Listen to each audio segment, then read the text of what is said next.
Baik, terima kasih teman-teman. Yuk, mari kita lihat dulu ya, be an entrepreneur, the start in you ya.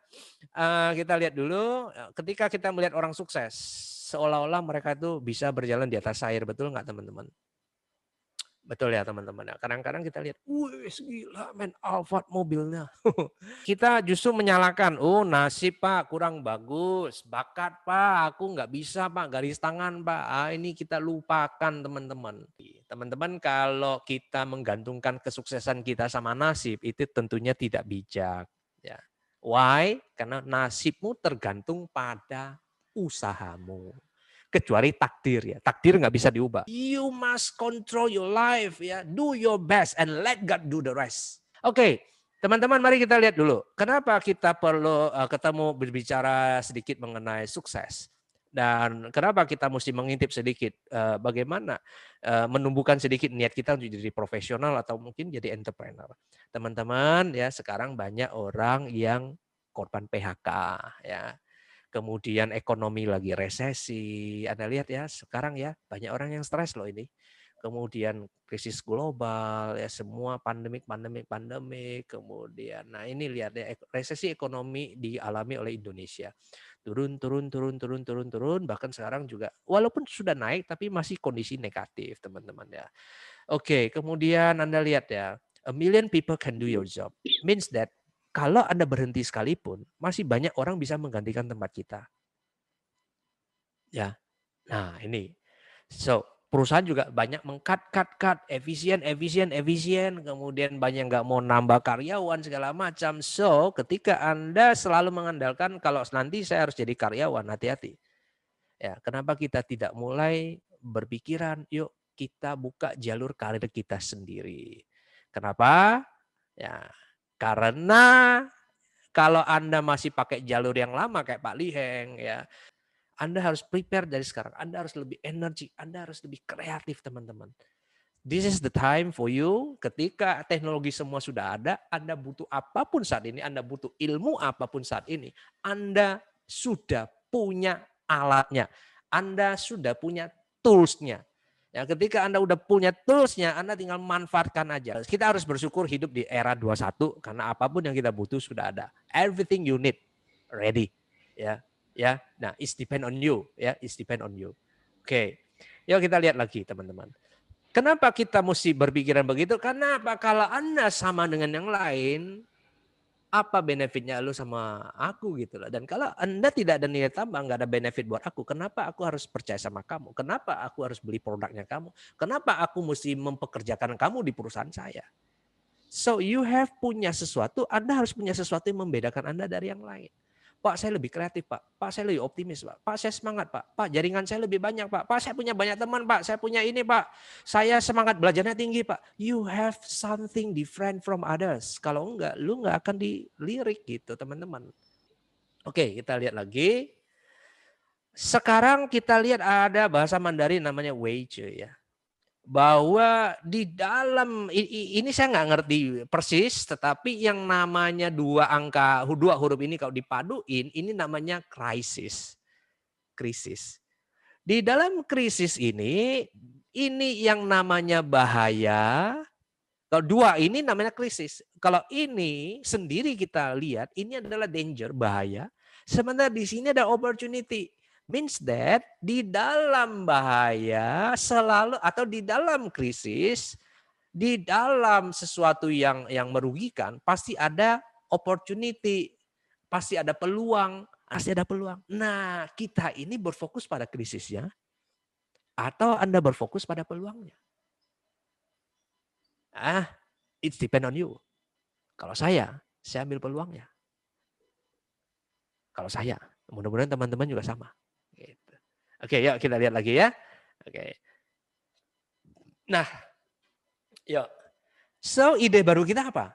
Apakah jadi pengusaha? Aha. Nah, teman-teman, you are the boss, why not ya? Tetapi bagaimana memulainya kalau nggak punya modal? Aha, this is tantangannya. Betul nggak teman-teman? Mungkin di antara teman-teman banyak yang nanya, Pak, aku nggak punya modal gimana Pak? Nah teman-teman ya, mari kita lihat nih.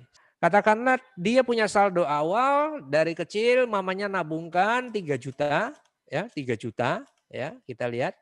Dan setahun ya dia setahun ya sebulannya katakanlah akongnya kasih 100.000 ya atau 200.000 dengan amanya ya. 200.000 ya, 200.000. Kemudian kalau misalnya angpaunya rata-rata setahun 3 juta, oke, anggap setahunnya 200.000, sebulannya 200.000 dan sekarang dia umurnya 11 tahun. Berarti saya simpan kurang lebih katakanlah untuk 6 atau 7 tahun ya. Kemudian bunganya aja katakanlah 6% aja dia udah dapat 24 juta. Boleh nggak kita bisnis kalau nggak punya modal? Bisa nggak? Tapi kita nggak tahu caranya kan. Nah, ubah mindset Anda bahwa ya kalau nggak punya modal pun kita bisa punya usaha. Contoh, jadi maklar, ya, jadi dropshipper. Kita punya usaha, kita bantu orang promosi, kita punya tenaga, kita bantu orang jualan, kita punya tempat, kita sewakan orang, kita punya rumah, kita pinjamkan untuk iklan. So, you can do a lot of things ya. Anda bisa melakukan banyak hal untuk mendapatkan uang ya. Yang penting teman-teman, bahkan kalau Anda punya kartu kredit, bisa putar dulu kan? Bisa teman-teman ya. Oke. Nah ini tadi saya sudah ingin lihatkan Anda ini satu hal. Orang miskin hanya apa? Orang miskin hanya mempunyai pengeluaran. Kelas menengah membeli kewajiban yang mereka pikir ada aset. Salah. Orang kaya membeli aset. Kayak tadi. Kita beli tanah. Kita beli rumah. Ini capital gain-nya jauh lebih cepat teman-teman. Nah saya lihatkan Anda teman-teman. Ini rata-rata pengeluaran kita. Begitu dapat gaji. Habis untuk pengeluaran. Nggak ada sisa. Ketika gaji kita naik, ketika pendapatan kita naik, misalnya jadi 5 juta, kalau Anda behaviornya kayak gini, mulai kita nyicil ini, beli handphone, TV baru, konsol gaming segala macam, beli handphone baru, cicil, lu tetap nggak ada saving dan Anda nggak akan kaya teman-teman kalau modelnya kayak gini. Ya, orang kaya baru dapat duit, gajinya semua harus membayar cicilan, habis nggak ada sisanya. Makanya Anda lihat gaya-gaya orang bejibun tapi duit nggak ada. Nah model kayak ginilah yang ini berbahaya. Bagaimana orang kaya mendapatkan uang? Orang kaya mendapatkan uang itu dia dapat penghasilan, dia juga pakai untuk pengeluaran, tetapi sisanya dia belikan aset dan aset inilah yang akhirnya menghasilkan duit buat dia. Nah inilah, boleh nggak berutang Pak? Boleh, tapi ditekan sehingga kita punya sisa. Sisa inilah yang kita belikan aset. Sisa inilah yang kita investasi, teman-teman. Ya, sisa inilah yang kita investasi. Investasi apa? Nah, mungkin kita bisa membeli rumah, disewakan. Kita bisa membeli saham. Oh, sebentar. Nih, teman-teman. Nah, teman-teman tidak harus selalu cheaper. Kalau Anda bisa better, bisa faster, jauh lebih bagus. Tapi kalau bisa, tiga-tiganya. Why not? Cheaper, better, faster. Ya, oke. Saya rasa udah banyak loh aspek hidup ya. Kita bahas-bahas di sini ya. Oke, saya rasa itu ya. Boleh nih saya undur diri kali ya. Ya, boleh Pak. Makasih Pak. Saya Oke, juga terima akan. kasih semuanya. Sampai jumpa. Hai, bye-bye. Thank you. Jaga Bye, kesehatan, Pak. protokol ya. Ya, sukses untuk kita semua. Bye-bye. Yes. Ya. Baik.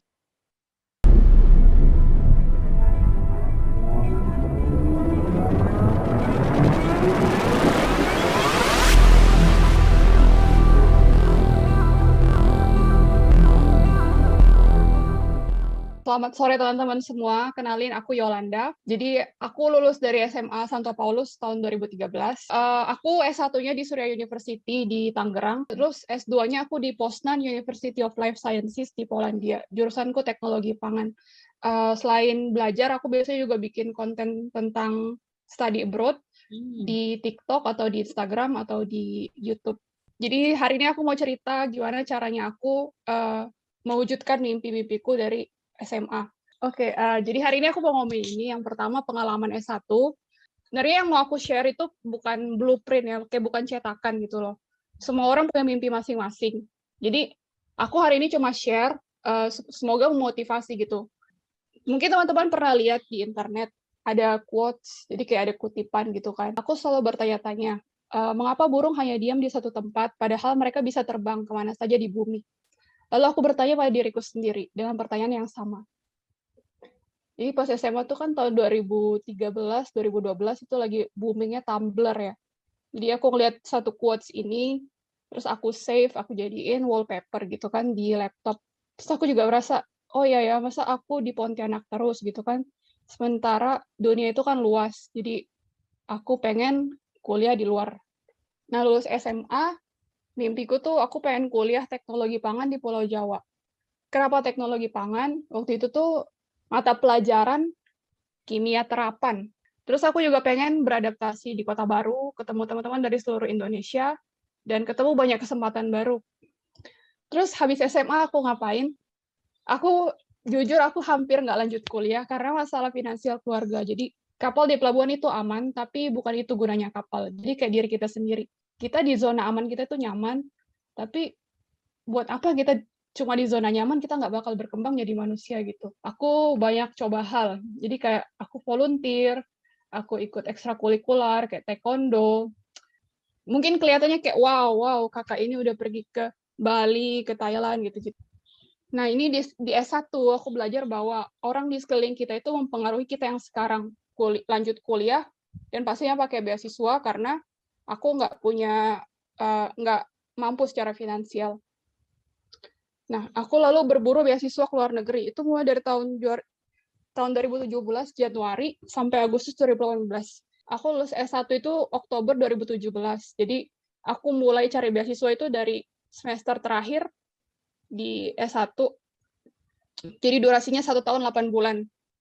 Jadi aku coba 3 kali daftar di Korea. Jadi kayak satu tuh Korean Government Scholarship atau GKS. Terus yang 2 kali aku coba ke beasiswa universitas kayak LIPI-nya Korea gitu. Tapi fokusnya tentang makanan itu gagal terus. Di balik itu aku juga coba beasiswa profesor. Jadi kayak beasiswa yang didanai oleh dana risetnya profesor. Itu juga nggak ada yang respon. Terus aku juga gagal 1 kali di Max. Jadi ini Monbu Kagakusho, beasiswanya pemerintah Jepang. Terus gagal 1 minggu sebelum, habis itu 1 minggu setelahnya aku apply beasiswa ke Polandia. Jadi ternyata beasiswa Polandia itu tutup aplikasinya itu 1 minggu setelah pengumuman gagal dari beasiswa Jepang. Jadi aku apply dan ternyata aku rezeki. Aku apply bareng pacarku dan kita diterima bareng. Mungkin teman-teman atau mau S1-nya di luar negeri atau mau S2-nya di luar negeri, mungkin bisa follow akun-akun ini kayak Kobi Education, Sahabat Beasiswa, Scoters, IND Beasiswa. Soalnya mereka selalu share info tentang beasiswa gitu. Oke, ini mungkin buat khususnya teman-teman di Pontianak, jangan cuma ke Aussie doang. Sekali-sekali lihatlah Eropa Tengah.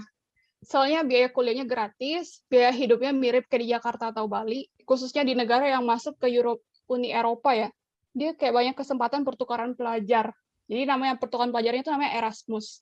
Jadi kalau kita mahasiswa aktif di Eropa, kita bisa kuliah satu semester atau 2 semester di negara Eropa lain. Misalnya aku di Polandia.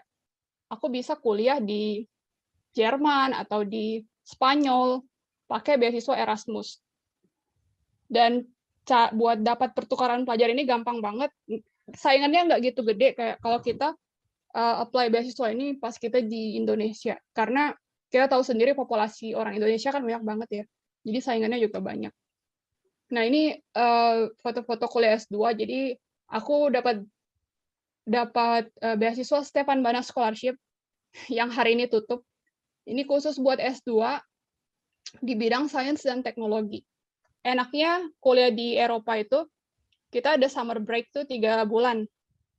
Nah, pas 3 bulan, kita punya banyak waktu buat eksplorasi minat kita. Jadi, kalau aku sendiri, aku sering volunteer ke Jerman. Seru sih. Ini aku jadi ketagihan volunteer karena S1. Aku ditolak terus organisasi, jadi aku S1 aku volunteer terus, ke bawah sampai S2 aku juga jadi suka volunteer. Jadi aku dapat 2 beasiswa, jadi beasiswa dari pemerintah Polandia sama beasiswa dari Uni Eropa di Erasmus. Mungkin teman-teman bertanya-tanya, kalau aku mau kuliah Polandia, aku harus mulai dari mana? Mulai belajar bahasa Inggris. Yang kedua itu bikin paspor. Terus tulis mimpi kamu di depan meja belajar. Jadi kayak ada film kan namanya 5 cm, jadi kayak dia bilang, tulislah mimpi kamu 5 cm depan mukamu. Lalu follow akun beasiswa, kayak yang tadi aku sebutin, sama nabung. Nabung karena tes IELTS, tes TOEFL itu mahal, jadi kalau bisa uangnya disisihin, jadi kalau kalian butuh buat tes atau butuh buat les, bisa, kalian punya uang sendiri. Nah, ini terakhir, mungkin mitos kuliah di luar negeri. Dia sih pinter, lah aku. Yang kedua, dia sih kaya. Ketiga, perguruan tinggi negeri mah bebas, apa daya aku cuma perguruan tinggi swasta. Aku harap teman-teman yang dengar presentasiku hari ini, jangan jadi orang yang kayak gini. Oke, terima kasih teman-teman semua udah dengerin. Kalau misalnya pengen lihat tentang konten study abroad, bisa follow aku di Mahasiswa PL di TikTok atau Instagram atau di YouTube. Makasih.